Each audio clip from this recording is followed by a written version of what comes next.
साथियों, आप सभी के इस प्लेटफॉर्म पर स्वागत है। यहाँ पर हम लोग विजन आईएएस कोचिंग संस्था के द्वारा जो न्यूज़ टुडे शीर्षक से डेली करंट अफेयर प्रोवाइड किया जाता है, उसी को यहाँ पर हम लोग देखेंगे। तो सबसे पहले हम लोग बात करेंगे ब्रिक्स को अवसंरचना एवं व्यवसाय करने की सुगमता पर ध्यान देने की आवश्यकता है। तो ऐसा कहा क्यों गया है? तो देखिए, ब्रिक्स इकोनॉमिक बुलेटिन 2021 जिसकी अध्यक्षता भारत के द्वारा की गई है, इसके अनुसार ब्रिक्स अर्थव्यवस्थाओं को महामारी के बाद के उज्जवल भविष्य की योजना बनाकर और उस दिशा में कार्य करके उन अवसरों का लाभ उठाने का प्रयत्न करना चाहिए जो संकट के बीच उभर सकते हैं। ये जो अध्ययन आया है, इस अध्ययन के जो मुख्य बिंदु उनकी बात करें तो ब्रिक्स देशों के बीच विकास की गति में अंतर रहा है। जैसे महामारी के संक्रमणों को नियंत्रित करने की क्षमता के कारण चीन ने शीघ्र रिकवरी की है, वहीं भारत और ब्राजील आर्थिक विकास की गति पकड़ रहे हैं, जबकि रूस और दक्षिण अफ्रीका अब भी आर्थिक गतिविधियों के अपने महामारी पूर्व स्तर को प्राप्त नहीं कर सके हैं। दूसरी बात, ब्रिक्स अर्थव्यवस्थाओं ने विशेष रूप से वर्ष 2020 की दूसरी छमाही में महामारी के दौरान अपने विदेशी मुद्रा भंडार की मजबूत स्थिति प्रदर्शित की थी। तीसरा, ब्रिक्स देशों की भुगतान संतुलन की स्थिति, मुद्राओं की मजबूती, बाह्य ऋण प्रतिबद्धताओं के रुझान और भंडार की स्थिति के आधार पर लचीली प्रतीत होती है।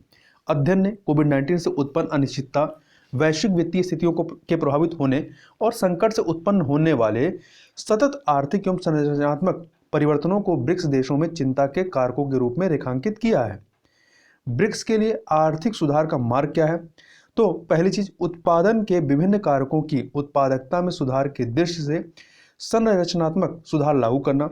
दूसरा चीज, बुनियादी ढांचे के विकास, व्यवसाय करने में सुगमता, कौशल विकास और स्वरोजगार सृजन पर ध्यान देना। तीसरा, टीकाकरण की गति और प्रभावकारिता में वृद्धि करना। आगे हम लोग यहाँ पर ब्रिक्स के बारे में बात कर लेते हैं। तो देखिए, ब्रिक्स है क्या? तो यह देशों का एक अनौपचारिक समूह है जिसमें कुल 5 देश हैं। ब्राजील, रूस, भारत, चीन और दक्षिण अफ्रीका शामिल है। ब्रिक्स देशों में शामिल क्या है? तो विश्व की जनसंख्या का 41% ब्रिक्स देशों में है और विश्व के सकल घरेलू उत्पाद का 24% हिस्सेदारी ब्रिक्स देशों की है और विश्व व्यापार में 16% से अधिक हिस्सेदारी ब्रिक्स देशों की है। ब्रिक्स देशों ने 3 स्तंभों के तहत अहम मुद्दों पर चर्चा की। पहला, राजनीति और सुरक्षा, दूसरा आर्थिक और वित्तीय, तीसरा सांस्कृतिक और लोगों के मध्य विनिमय। ब्रिक्स के 2 महत्वपूर्ण संस्थान, एक न्यू डेवलपमेंट बैंक और दूसरा आकस्मिक रिजर्व व्यवस्था। न्यू डेवलपमेंट बैंक की बात करें तो ब्रिक्स देशों में बुनियादी ढांचे और नवीकरणीय ऊर्जा परियोजनाओं को वित्त पोषित करता है और वहीं आकस्मिक रिजर्व व्यवस्था के तहत उनके भुगतान संतुलन में संकट से प्रभावित देशों के लिए एक वित्तीय स्थिरता तंत्र के रूप में कार्य करता है। आगे चलते हैं। सरकार ने लोकसभा में सूचित किया कि राजद्रोह कानून को रद्द करने का कोई प्रस्ताव नहीं है। तो देखिए, सरकार ने यह सूचित किया है कि राजद्रोह से निपटने के लिए भारतीय दंड संहिता आईपीसी की धारा 124A को समाप्त करने के संबंध में कोई प्रस्ताव विचाराधीन नहीं है। देखिए, इससे पहले उच्चतम न्यायालय ने अपने आदेश में कहा था कि धारा 124A के प्रावधानों के दायरे और मापदंडों की व्याख्या करने की आवश्यकता है। विशेषतः समाचार सूचना एवं अधिकारों को संप्रेषित करने के लिए इलेक्ट्रॉनिक और प्रिंट मीडिया के अधिकार के संदर्भ में व्याख्या करने की विशेष रूप से आवश्यकता है। भारत में राजद्रोह कानून की यदि बात करें तो धारा 124A राजद्रोह को एक अपराध के रूप में उस स्थिति में परिभाषित करती है जब कोई व्यक्ति भारत में विधि द्वारा स्थापित सरकार के प्रति निम्नलिखित माध्यमों से घृणा या अवमानना, घृणा या अप्रीति, असंतोष उत्पन्न करता है। कैसे? शब्दों के माध्यम से, संकेत के माध्यम से या दृश्यात्मक प्रदर्शन या अन्यथा अन्य प्रकार से। यहाँ पे ध्यातव्य है कि यह गैर जमानती अपराध है। जो राजद्रोह का अपराध है, यह गैर जमानती है। भारत में राजद्रोह कानून के विरुद्ध जो तर्क दिए जाते हैं वो क्या है? तो पहला, ब्रिटेन, दक्षिण कोरिया और इंडोनेशिया जैसे देशों ने भी इस कानून को समाप्त कर दिया है। वहीं अप्रीति जैसे वाक्यांश अस्पष्ट हैं और उनकी व्याख्या भिन्न भिन्न तरीके से की जा सकती है। केदारनाथवाद 1962 का जो ये केस रहा है, इसके निर्णय के अनुसार राजद्रोह कानून को दुर्लभ स्थितियों में ही लागू करना चाहिए। हालांकि कानून के दुरुपयोग, कुप्रयोग और दुष्प्रयोग की घटनाएं प्रायः होती रहती हैं। राजद्रोह कानून का महत्व क्या है, इसकी बात करें तो देखिए, ये कुछ चीज़ों में इसका महत्व है। राष्ट्र विरोधी, अलगाववादी और आतंकवादी तत्वों का सामना करने में उपयोगिता इसकी है।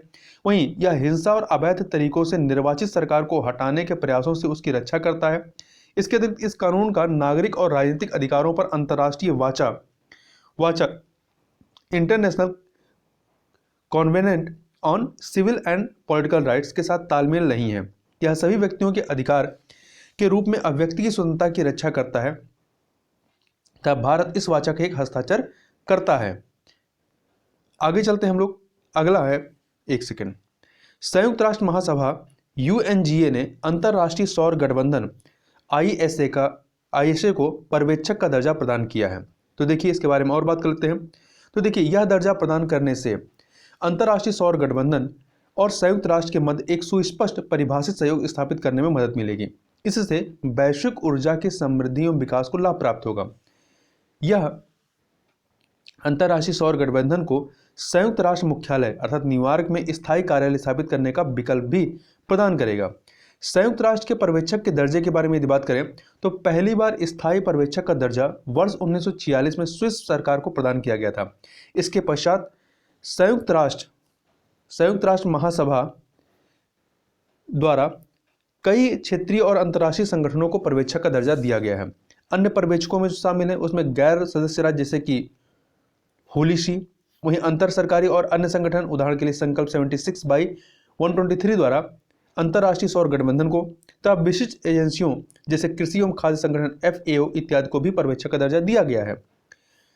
यह जो आपका अंतरराष्ट्रीय सौर गठबंधन ISA है, यह एक अंतर सरकारी संधि आधारित अंतरराष्ट्रीय संगठन है जिसका सचिवालय गुरुग्राम में है। इसे भारत और फ्रांस द्वारा संयुक्त रूप से पेरिस जलवायु सम्मेलन जो कि 2015 में होता है या UNFCCC के COP21 में लॉन्च किया गया था। यह सौर ऊर्जा प्रौद्योगिकियों के बढ़ते परिनियोजन के लिए एक सहयोगी मंच के रूप में कार्य करता है। इसका उद्देश्य अपने सदस्य देशों में ऊर्जा पहुंच व ऊर्जा सुरक्षा सुनिश्चित करना और ऊर्जा संक्रमण को बढ़ावा देना है। इसमें कुल 101 हस्ताक्षरकर्ता, अंतिम हस्ताक्षरकर्ता के रूप में अमेरिका है। इसमें से 80 हस्ताक्षरकर्ता ने अंतरराष्ट्रीय सौर गठबंधन फ्रेमवर्क समझौते की पुष्टि की है। अब थोड़ा सा हम लोग बात कर लेते हैं भारत के लिए अंतरराष्ट्रीय सौर गठबंधन की प्रासंगिकता के बारे में। तो पहला, नेट जीरो लक्ष्य की प्राप्ति के लिए अभिनव समाधानों को बढ़ावा देना। इसके माध्यम से जैसे पहला है सोलर कंपास, सौर ऊर्जा के उपयोग के संबंध में समझ और अनुसंधान को बढ़ाने के लिए सोलर कंपास। और वहीं दूसरा है एक सूर्य एक विश्व एक grid, one sun one world one grid. ये क्या है, परस्पर नवीकरणीय ऊर्जा संसाधनों की वैश्विक प्रणाली बनाने के लिए। दूसरी जो प्रासंगिकता है वह है यह समानता के भारतीय लोकाचार पर आधारित हरित ऊर्जा कूटनीति के एक नए युग की शुरुआत करता है। उदाहरण के लिए अल्प विकासशील देशों और लघु द्वीपीय विकासशील राज्यों हेतु COP26 पर global energy alliance for peoples and planet का शुभारंभ किया गया है। आगे चलते हैं हम लोग, आगे बात कर लेते हैं गृह मामलों की संसदीय स्थायी समिति ने राष्ट्रीय आपदा प्रबंधन अधिनियम NDMA 2005 को कोविड काल पश्चात संशोधित करने की सलाह दी है। समिति ने अपनी रिपोर्ट में यह सिफारिश की थी कि भविष्य में कोविड-19 महामारी की स्थितियों को प्रभावी ढंग से प्रबंधित करने के लिए राष्ट्रीय आपदा प्रबंधन अधिनियम 2005 में संशोधन किया जाना चाहिए। समिति ने यह भी विश्लेषण किया है कि भले ही आपका राष्ट्रीय आपदा प्रबंधन अधिनियम ने महामारी के दौरान समय पर प्रतिक्रिया करने में हमारी मदद की है, लेकिन यह भविष्य में संभावित वैश्विक या स्थानीय महामारी प्रकोपों से निपटने के लिए पूर्ण रूप से सशक्त नहीं है। अन्य जो सिफारिशें और सुझाव हैं वो क्या है, राष्ट्रीय आपदा प्रबंधन योजना 2019 में संशोधन किया जाना चाहिए। और वहीं यह जो आपका राष्ट्रीय आपदा प्रबंधन अधिनियम NDMP है, यह सरकारी एजेंसियों को किसी भी अप्रत्याशित राष्ट्रीय आपदाओं, रासायनिक चाहे वो आपदा रासायनिक, जैविक, रेडियोधर्मी और परमाणु हमलों सहित से निपटने में मदद करने के लिए दिशा निर्देश है, जो आपका राष्ट्रीय आपदा प्रबंधन अधिनियम है। राष्ट्रीय आपदा प्रबंधन योजना को NDMA के प्रावधानों के तहत निर्मित किया गया है। भविष्य में महामारी के प्रकोप से उत्पन्न चुनौतियों के विरुद्ध प्रतिक्रिया देने के लिए पुराने महामारी अधिनियम 1897 की पुनः समीक्षा करना, अपडेट करना और संशोधित करना चाहिए। बुनियादी ढांचे को सुदृढ़ करने और प्रभावपूर्ण सार्वजनिक स्वास्थ्य संरचना बनाने में मदद करने के लिए स्वास्थ्य क्षेत्र में व्यय करने हेतु सकल घरेलू उत्पाद GDP का प्रतिशत बढ़ाना चाहिए और मानक संचालन प्रक्रियाओं, लॉकडाउन और सार्वजनिक स्वास्थ्य प्रबंधन सहित कोविड-19 के प्रकोप के दौरान सीखे गए अनुभवों को शामिल करना चाहिए। साथ ही कोविड-19 के विश्वव्यापी प्रसार के बाद गृह मंत्रालय द्वारा इस महामारी को अधिसूचित त्रासदी घोषित किया गया था। साथ ही इसके नियंत्रण हेतु एनडीएमए राष्ट्रीय आपदा प्रबंधन अधिनियम को लागू किया गया था। अब थोड़ा सा एनडीएमए का दायरा 2005 के बारे में बात करते हैं। तो एनडीएमए का विधायी उद्देश्य क्या है? आपदा के प्रभावी प्रबंधन के लिए प्रावधान करना। इस अधिनियम के तहत स्थापित राष्ट्रीय आपदा प्रबंधन प्राधिकरण आपदा प्रबंधन के समन्वय के लिए नोडल केंद्रीय निकाय है। इसका अध्यक्ष प्रधानमंत्री होता है। इसी प्रकार राज्य, जिला और स्थानीय स्तर पर आपदा प्रबंधन प्राधिकरण भी स्थापित किए गए हैं। आगे बात कर लेते हैं हम लोग। अगला है बच्चों के सुरक्षित ऑनलाइन गेमिंग पर माता पिता और शिक्षकों के लिए परामर्श के संबंध में। देखिए, ये परामर्श व्यापक प्रसार के उद्देश्य से जारी किए गए हैं। ये परामर्श माता पिता और शिक्षकों को ऑनलाइन गेमिंग के कारण बच्चों में होने वाली मानसिक एवं शारीरिक समस्याओं से निपटने के लिए आवश्यक कदम उठाने के बारे में शिक्षित करते हैं। ऑनलाइन गेमिंग के बारे में बात करें तो ऑनलाइन गेमिंग होती क्या है? ऑनलाइन गेम उन खेलों को संदर्भित करते हैं जो किसी न किसी प्रकार के कंप्यूटर नेटवर्क पर, अधिकांशतः इंटरनेट पर खेले जाते हैं। ये गेम जो है वह साधारण टेक्स्ट आधारित गेम से लेकर के जटिल ग्राफिक्स और आभासी परिवेश को शामिल करते हैं, जिसमें एक साथ कई गेमर्स खेल सकते हैं। ऑनलाइन गेमर्स की संख्या वर्ष 2019 के लगभग 300 मिलियन से बढ़कर के वित्त वर्ष 2020-21 में 433 मिलियन हो गई है। वर्ष 2019 के एक सर्वेक्षण के अनुसार ऑनलाइन गेम खेलने वाले गेमर्स की दूसरी सर्वाधिक संख्या भारत में थी। सर्वाधिक कहाँ पे? दक्षिण कोरिया में। ऑनलाइन गेमिंग से जुड़े मुद्दे और चुनौतियां क्या है? गेमिंग डिसऑर्डर शारीरिक, सामाजिक और भावनात्मक क्षति पहुंचाते हैं। ये नींद, भूख, करियर और सामाजिक जीवन को नुकसान पहुंचाने के कारण भी बनते हैं। अध्ययनों ने ऑनलाइन गेमिंग को गेमिंग से जुए की ओर गमन के मार्ग के रूप में चित्रित किया है। इससे आर्थिक विकृति उत्पन्न हो सकती है। गेमिंग की लत गेमिंग डिसऑर्डर की ओर ले जाती है, जो एक गेमर को गेम में बेहतर करने के लिए सभी हदें सीमाएं पार करने के लिए प्रेरित करती है। विश्व स्वास्थ्य संगठन WHO ने वर्ष 2018 में गेमिंग डिसऑर्डर को मानसिक स्वास्थ्य की स्थिति के रूप में वर्गीकृत किया था। स्मार्टफोन तक बेहतर पहुंच और डेटा की कम कीमतों से ऑनलाइन गेमिंग में वृद्धि हो रही है। तो इसके संबंध में क्या परामर्श दिए गए हैं कि क्या करें? करने में क्या, जैसे बच्चे की ऑनलाइन गोपनीयता की सुरक्षा के लिए उनकी मदद करना। क्या नहीं करें? जैसे वेबसाइटों में लिंक, इमेज और पॉपअप क्लिक करने से सावधान रहने के लिए कहना। सावधान किसे रहना? असामान्य रूप से कुछ छुपाने वाले व्यवहार के प्रति बच्चों के। आगे चलते हैं हम लोग, आगे बात कर लेते हैं। नीति आयोग द्वारा जारी रिपोर्ट द्वितीयक और तृतीयक स्वास्थ्य देखभाल में अंतराल को रेखांकित करती है। देखिए, रिपोर्ट में रेखांकित द्वितीयक और तृतीयक स्वास्थ्य सेवाओं में अंतराल है। क्या है? पहला, तृतीयक देखभाल के अंतर्गत सुविधा आधारित देखभाल में रोगी संख्या के अनुपात में सामान्य डॉक्टरों, विशेषज्ञों और आपातकालीन विभागों में समर्पित नर्सिंग स्टाफ जैसे प्रशिक्षित मानव संसाधनों की कमी विद्यमान है। सभी अस्पतालों में क्रिटिकल केयर सेवाएं अलग अलग हैं, किंतु सामान्यतः छोटे जिला अस्पतालों में इनका अभाव था। भारत भर के जिला अस्पतालों में केवल 3% से लेकर 5% तक बिस्तर ही आपातकालीन देखभाल के लिए आरक्षित हैं। द्वितीयक स्तर के सरकारी अस्पतालों जैसे जिला अस्पतालों में मामलों के प्रबंधन के लिए मानक संचालन प्रक्रिया जैसे कि मॉक ड्रिल, नियमित ऑडिट आदि के मामले में तृतीयक स्तर के अस्पतालों जो मेडिकल कॉलेज होते हैं की तुलना में बेहतर प्रदर्शन किया है। मतलब जिला अस्पतालों ने मेडिकल कॉलेजों से बेहतर प्रदर्शन किया है। द्वितीयक और तृतीयक स्वास्थ्य देखभाल के लिए मुख्य सिफारिशें क्या हैं? पहला, एक मजबूत एकीकृत आपातकालीन देखभाल सेवा प्रणाली विकसित करना। दूसरा, मौजूदा अस्पताल पूर्व सेवाओं जैसे कि एम्बुलेंस सेवाओं को मजबूत करना। आपदाओं के दौरान चिकित्सा देखभाल का कुशल संचालन सुनिश्चित करना। ब्लड बैंक से संबंधित सेवाओं का विस्तार करना। आपातकालीन देखभाल सेवाओं के लिए निःशुल्क उपचार सुनिश्चित करने हेतु तंत्र विकसित करना। आपातकालीन सेवाओं के निरंतर उन्नयन को सुनिश्चित करने के लिए केंद्रीय या राज्य स्तरीय समर्पित कुशल वित्त पोषण बनाना आदि इसके लिए मुख्य सिफारिशें हैं। अब भारत में स्वास्थ्य देखभाल प्रणाली की थोड़ी सी चर्चा करें तो सबसे पहले जो 3 चरण हैं उनमें से प्राथमिक स्वास्थ्य देखभाल की बात करें तो यह स्वास्थ्य प्रणाली के साथ व्यक्तियों और परिवारों के बीच संपर्क का प्रथम स्तर है। इसके अंतर्गत सेवाएं अग्रलिखित के माध्यम से प्रदान की जाती हैं। ग्रामीण क्षेत्रों में उप केंद्र और प्राथमिक स्वास्थ्य केंद्र, शहरी क्षेत्रों में हेल्थ पोस्ट और परिवार कल्याण केंद्र के माध्यम से। द्वितीयक स्वास्थ्य देखभाल क्या होता है? इसमें PHC अर्थात प्राथमिक स्वास्थ्य केंद्र से रोगियों को उपचार के लिए बेहतर अस्पतालों के विशेषज्ञों के पास रेफर किया जाता है। प्रखंड स्तर पर जिला अस्पताल और सामुदायिक स्वास्थ्य केंद्र शामिल हैं। तृतीयक स्वास्थ्य देखभाल में क्या होता है?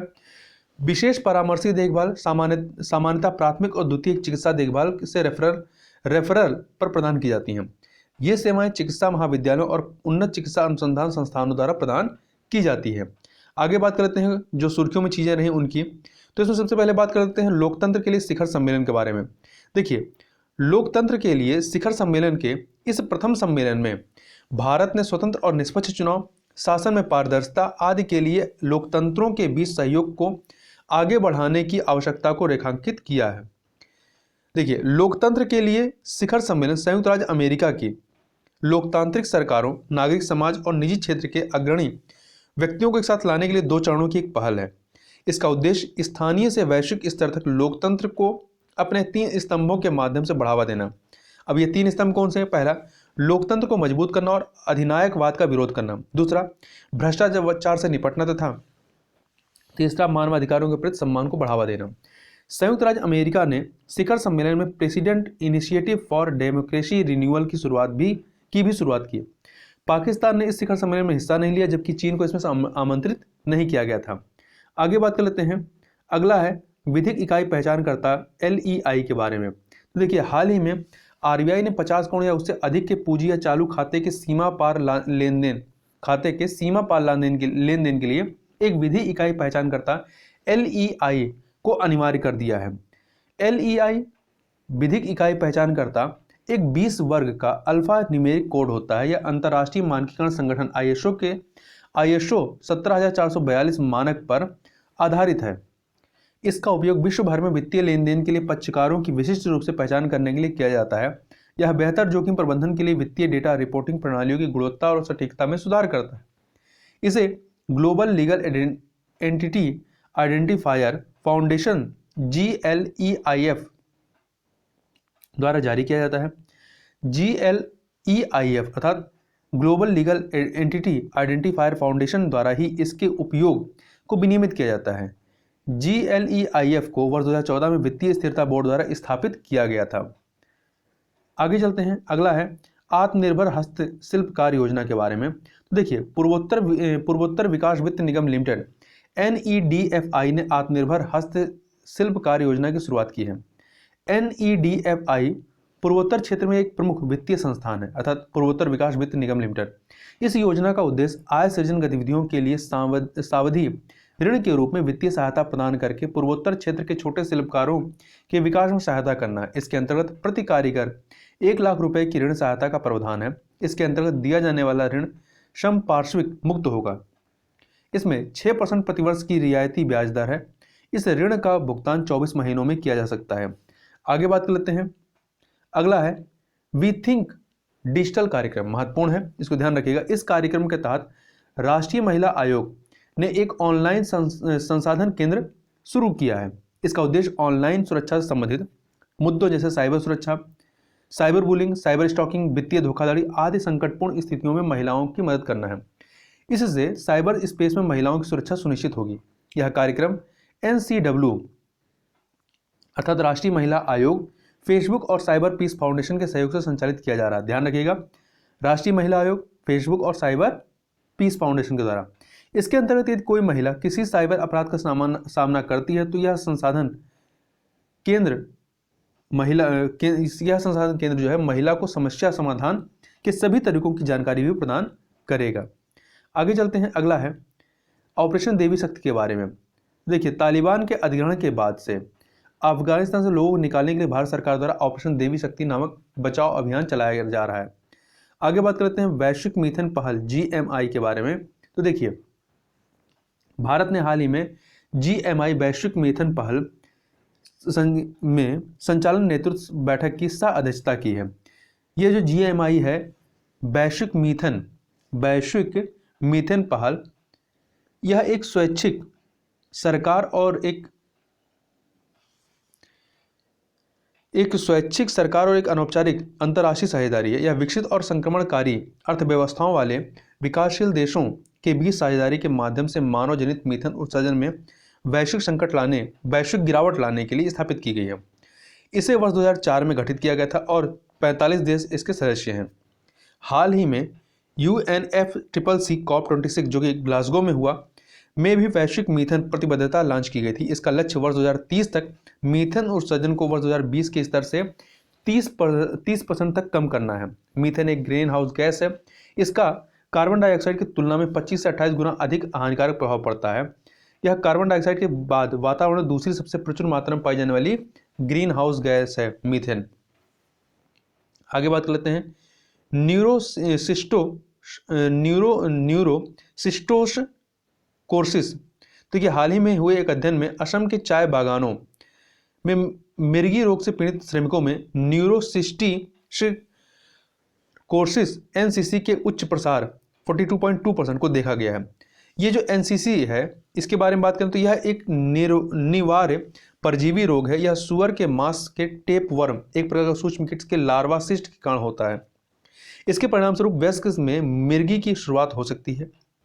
यह रोग मानव द्वारा टैप वर्म से संक्रमित सुअर के मांस का सेवन करने या अप्रत्यक्ष रूप से उसके संपर्क में आने पर होता है। कभी कभी यह सिस्ट लोगों के मस्तिष्क में प्रवेश कर जाता है। इससे मिर्गी के दौरे, सिर दर्द, संतुलन में कठिनाई और मस्तिष्क के चारों ओर अतिरिक्त तरल पदार्थ का जमा होना आदि स्वास्थ्य समस्याएं उत्पन्न हो जाती हैं। आगे बात कर लेते हैं युवा गणितज्ञों के लिए रामानुजन पुरस्कार के बारे में। तो प्रोफेसर नीना गुप्ता को एफआईएन संबंध, बीजगणितीय ज्यामिति और क्रम विनिमय कम्यूटेटिव बीजगणित में उत्कृष्ट कार्य के लिए वर्ष 2021 के रामानुजम पुरस्कार सम्मानित किया गया है। यह पुरस्कार भारत सरकार के विज्ञान और प्रौद्योगिकी विभाग तथा अंतर्राष्ट्रीय गणितज्ञ संघ के साथ संयुक्त रूप से अब्दुस सलाम international centre for theoretical physics द्वारा प्रदान किया जाता है। रामानुजन पुरस्कार प्रतिवर्ष एक प्रख्यात गणितज्ञ को दिया जाता है। इनकी आयु पुरस्कार के दिए जाने वाले वर्ष के 31 दिसंबर को 45 वर्ष से कम होनी चाहिए तथा उन्होंने विकासशील देशों में उत्कृष्ट शोध कार्य किया होना चाहिए। आगे कुछ चर्चित स्थलों की बात करते हैं। सबसे पहले निकारागुआ की बात करते हैं। तो हाल ही में निकारागुआ ने ताइवान के साथ अपने राजनयिक संबंधों को समाप्त कर दिया है। साथ ही आधिकारिक तौर पर पीपुल्स रिपब्लिक ऑफ चाइना के साथ केवल एक चीन को अपनी एकमात्र वैध सरकार के रूप में मान्यता दी है। राजनीतिक विशेषताएं देखें, आप मैप में इसको देख सकते हैं। निकारागुआ को जो येलो कलर का दिख रहा है, देखिए इसकी राजधानी क्या है, मानागुआ। यह क्षेत्र जो है सबसे बड़ा मध्य अमेरिकी देश है। पड़ोसी देश में होंडुरस और कोस्टारिका है। आप मैप में देख सकते हैं होंडुरस और कोस्टारिका को। भौगोलिक विशेषताएं क्या है, जल निकाय पूर्व में कैरेबियन सागर है, पूर्व में कैरेबियन सागर और दक्षिण पश्चिम में प्रशांत महासागर है। झील की बात करें तो निकारागुआ झील ये मध्य अमेरिका की सबसे बड़ी झील है। इससे पहले इसने प्रशांत महासागर और अटलांटिक महासागर को जोड़ने वाले Nicaragua inter oceanic grand canal का निर्माण करके पनामा नहर को प्रतिस्पर्धा देने की योजना बनाई थी। स्लोवेनिया की बात करें तो हाल ही में भारत और स्लोवेनिया ने द्विपक्षीय संबंधों, क्षेत्रीय और बहुपक्षीय विकास पर 8वें विदेश कार्यालय परामर्श का आयोजन किया। इसकी राजनीतिक विशेषताएं देखें तो आप यहाँ मैप में देख सकते हैं स्लोवाकिया को रेड कलर का लिखा गया है। राजधानी लुब्लियाना है। स्थान मध्य और दक्षिण पूर्वी यूरोप है। पड़ोसी देश ऑस्ट्रेलिया, हंगरी, इटली और क्रोएशिया। भौगोलिक विशेषताएं यूरोपीय संघ और तत्कालीन यूगोस्लाविया का हिस्सा। आसपास के जल निकाय में एड्रियाटिक सागर है। पर्वत कौन सा है तो आल्प्स पर्वत यहाँ है। नदियाँ द्रावा और सावा इसकी प्रमुख नदियाँ हैं। इसमें ब्लेड जैसी हिमनद झीलें हैं। कई गुफाओं और भूमिगत नदियों में कृष्ण क्षेत्र भी हैं। तो इस वीडियो में बस इतना ही। मिलते हैं नेक्स्ट वीडियो में, तब तक के लिए बहुत बहुत धन्यवाद।